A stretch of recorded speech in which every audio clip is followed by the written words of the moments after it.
আজকে আমাদের জেনজেট কোম্পানির খাওয়া দাওয়া চলছে।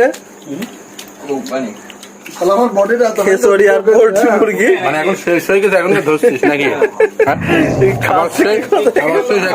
একদম শেষ করে খাসিটা সাদা ছিল। খাসির ট্যাঙ্ক পড়ে আছে। না আজকে তো পিকনিক হইতোই না, ওই মুরগি আলাক লাস্টে ধরে নিয়ে আসা বুঝলি, মুরগি আলাক ধরে আনি বিক্রি করছে। বলো কি মুরগি আলাক ধরে নিয়ে আসি এই যেখান থেকে মুরগি গান বোকা সব পুরানি। পরে আর এক দোকানে গেছে, ও বন্ধ করে দিয়েছি।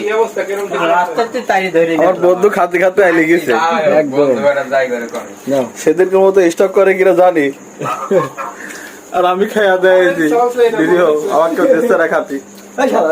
আমি তো দিচ্ছি শালা না খাবো এটা তো বুঝা আর যাচ্ছে না। ভাতে শালা গুলো আমি খাবো।